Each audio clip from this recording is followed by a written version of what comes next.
The Titans have signed safety Quandre Diggs. Finally, the Titans add another safety, just like some of us speculated could happen. We're going to break down Quandre Diggs' fit in this Titans defense and what this means for the team heading into the 2024 season. This is the Music City Audible. Let's get to it.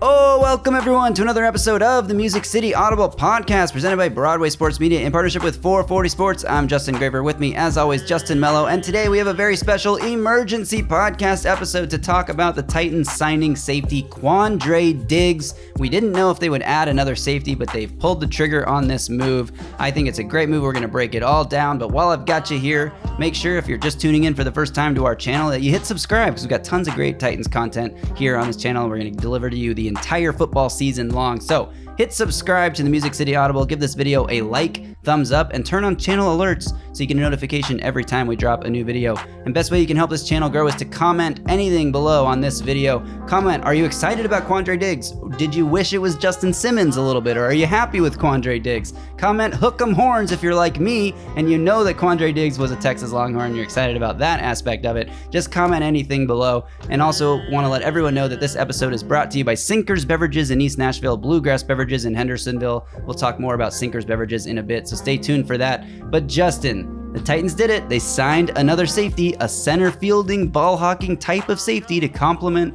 Jamal Adams, Amani Hooker. How you feeling about this? I'm feeling pretty good about it. I think this is a good addition to the safety room. First off, credit to Paul Kuharsky. He wrote an article a couple weeks ago after the signing of Jamal Adams, talking about how they envision to use Adams. But the most notable part of that article probably was how the Titans weren't quite done at safety. They had explored the possibility of adding Justin Simmons or Quandre Diggs. Hats off to PK, because they've now added Quandre Diggs officially.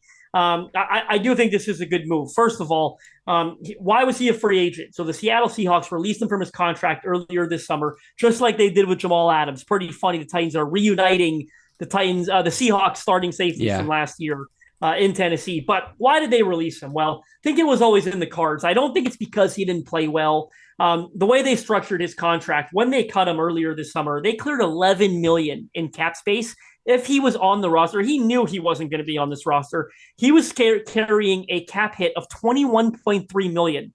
That would have been one of the three highest cap hits, all safeties in the league. Wow. So he knew he wasn't going to play out this year with him. They knew it. But that doesn't mean he played poorly last year. This is the anti-Jamal Adams from a few perspectives. Number one, yes, he's 31, I believe. He is 31. He's played every game across the previous 4 seasons, a complete 17-game season in 4 straight seasons. That's really impressive. He's a 3-time Pro Bowler. And again, that's recently, 2020, 2021, 2022. So this past year, the first year that he didn't make the Pro Bowl over these last couple years in Seattle. He also had a career-high 95 tackles this past year. Now, as we know, tackles can be a bit of a misleading stat. That tends to tell me maybe the older he gets, they are playing him near the line of scrimmage a bit more, run support, things of that nature. The point is, he was still a fairly productive player this past year. I've got a couple other stats I want to get into, but I'm going to throw it back to you first. Yeah, I mean, you talk about his age. He is 31 years old. I was at the University of Texas at the same time as Quandre Diggs, which makes me feel a little old and also makes me wonder how old how's he got all this juice left in the tank is kind of what I'm wondering. So I was at Texas from 2010 to 2014. He was at Texas 2011 to 2014. Former 6th-round pick of the Lions, spent his first 4 years of his career there. Then he was signed with the Seahawks, where, yes, he became a 3-time Pro Bowler. And yeah, I mean, he was a great player at Texas, so that's sort of the vision the memory that I have of him. I haven't really followed his NFL career that closely, but I do think it's interesting, the Jamal Adams side of it. You say he's basically the anti-Jamal Adams.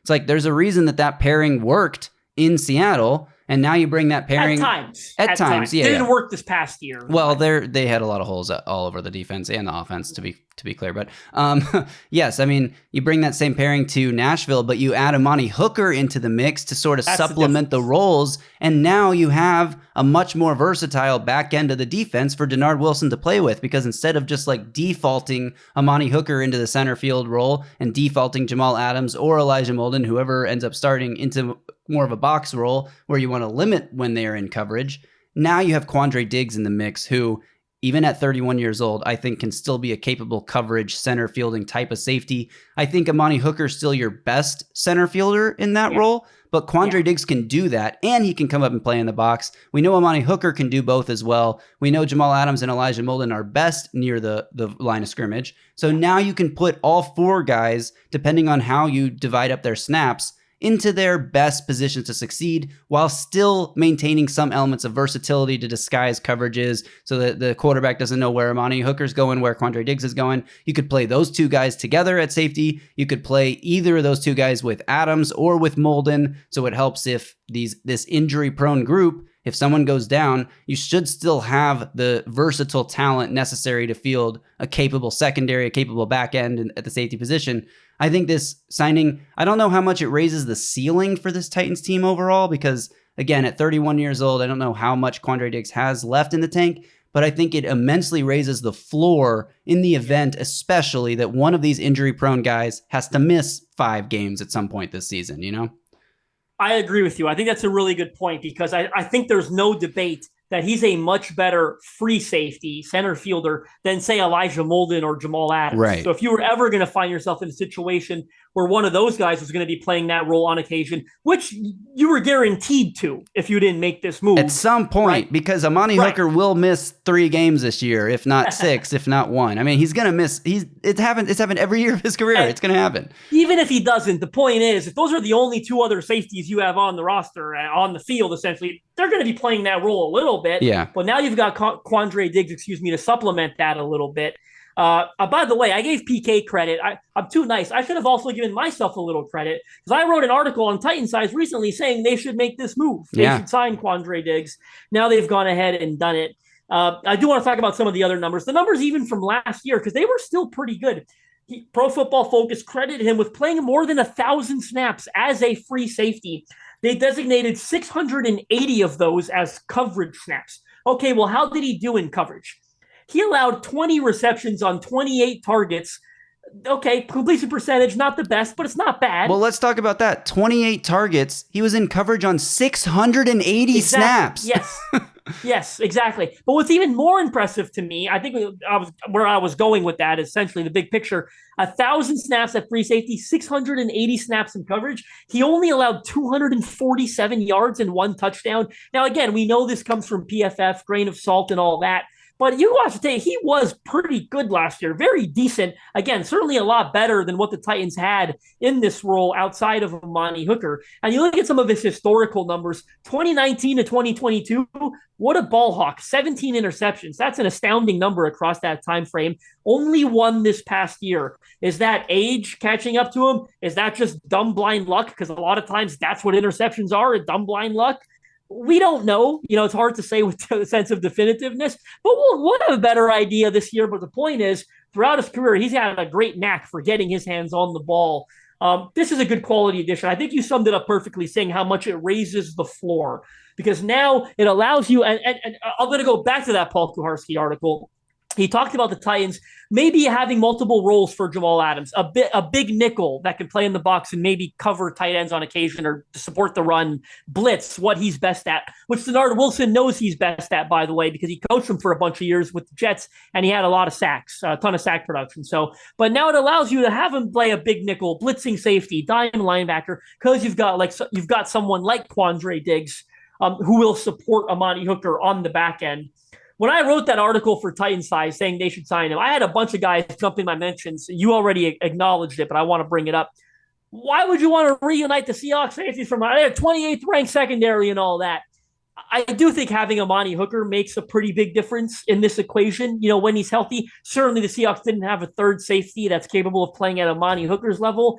And I love the Seahawks corners, but let's also talk about the corners that he's going to be playing with now, right? A L'Jarius Sneed, a Roger McCreary, a Cheeto Awuzie. Titans are going to have 5 DBs on the field most of the time. That's going to be Amani Hooker, Quandre Diggs, and the 3 corners I just mentioned when they're all healthy. Hell, maybe they put Jamal Adams on the field as a backer in some of those looks, and you've got 6 DBs on the field. That's a lot of versatility, a lot more speed than your typical, base package would have, let's say. And a lot more ability to disguise what you're doing. These guys are all capable of playing complex coverage on the back end.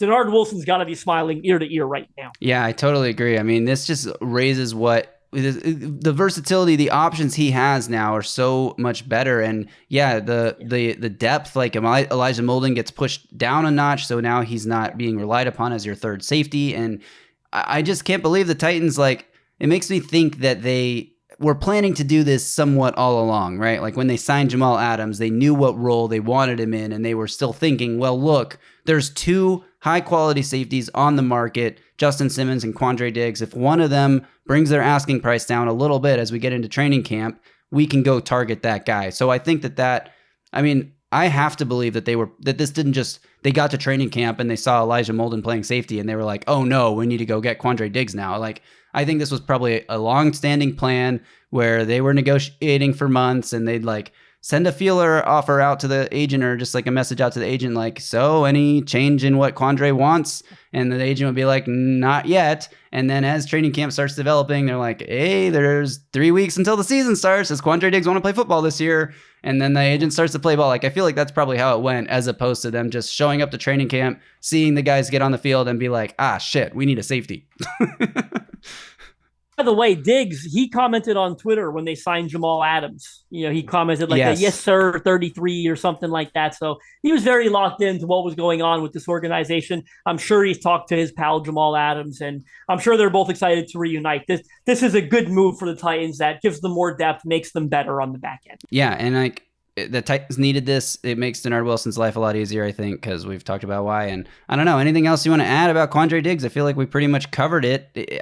I'm so happy the Titans did this. Like, they needed to do this. We all recognize they needed to do this. Titans fans have been clamoring for it. I guess I can sum this up with one last question. Are you a little bummed it's not Justin Simmons? Yeah, a little. I'm not going to lie. I think Justin Simmons is a better player and would have been a better addition for them. But I think, Quandre Diggs is better than doing nothing, and that's not a slight at him.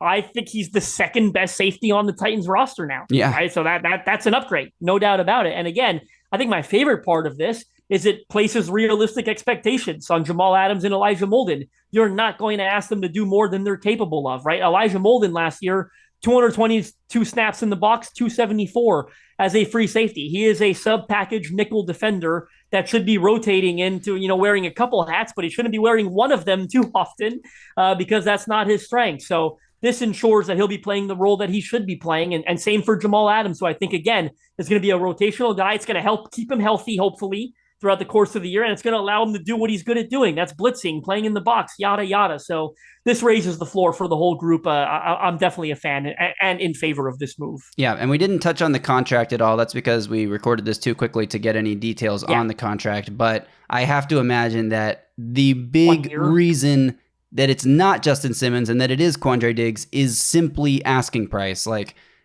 which makes me a little bit bummed also that they didn't just pony up whatever Simmons wanted, because they have the space to do it. But at the same time, you got to set, some limits on what you're willing to do, and you can't just overspend because you have money to overspend. Like, that money rolls over into next year and whatever, they could use it for a contract extension or a trade midseason or whatever the hell. So they want to keep some of that money available. I get it. But if it was me, even if it's just to stop Justin Simmons from going to like the Colts or the Texans, I would have maybe ponied up the additional $3, $4, or $5 million for this season that it would have taken to get Simmons over Diggs. But at the same time, I love Quandre Diggs. I love the hook'em aspect. Obviously, I've mentioned that already. Him, Tavondre Sweat, Keandre Coburn. We might as well just get an all Longhorn defense going here, right? Oh, your Lord.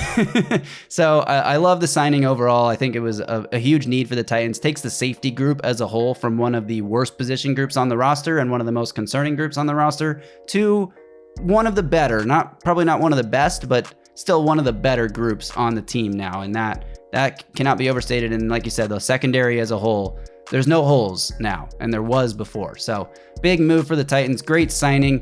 Thanks to everyone for tuning in. We appreciate it. Like I said, if you're just tuning into Music City Audible for the first time, we appreciate you stopping by. Make sure you subscribe to the channel. Give this video a thumbs up, like, turn on channel alerts so you get notification next time we drop a video, and leave a comment below. Anything you want to comment it below. If you want to just comment on the fact that now Quandre Diggs can cover Stephon Diggs, and they're not even related, but they're both named Diggs, you can comment on that. I don't care what you comment. Tell us how excited you are about Quandre Diggs. Tell us if you are a little bummed that it's not Justin Simmons. Whatever you want to comment, drop something below. We appreciate all the support. And thanks again to Sinkers Beverages in East Nashville, Bluegrass Beverages in Hendersonville. If you head to the sinkersbeverages.com website, or you check the link in this podcast description, you can join the In Crowd. In Crowd members get access to allocated wines and spirits, exclusive events, early access to barrel releases, and more. Plus, Sinkers Beverages is on Uber Eats, the most convenient way to get any booze you need delivered right to your door. Justin, any final thoughts on Quandre Diggs, or should we say goodbye until next time? You stay safe out there and tighten up.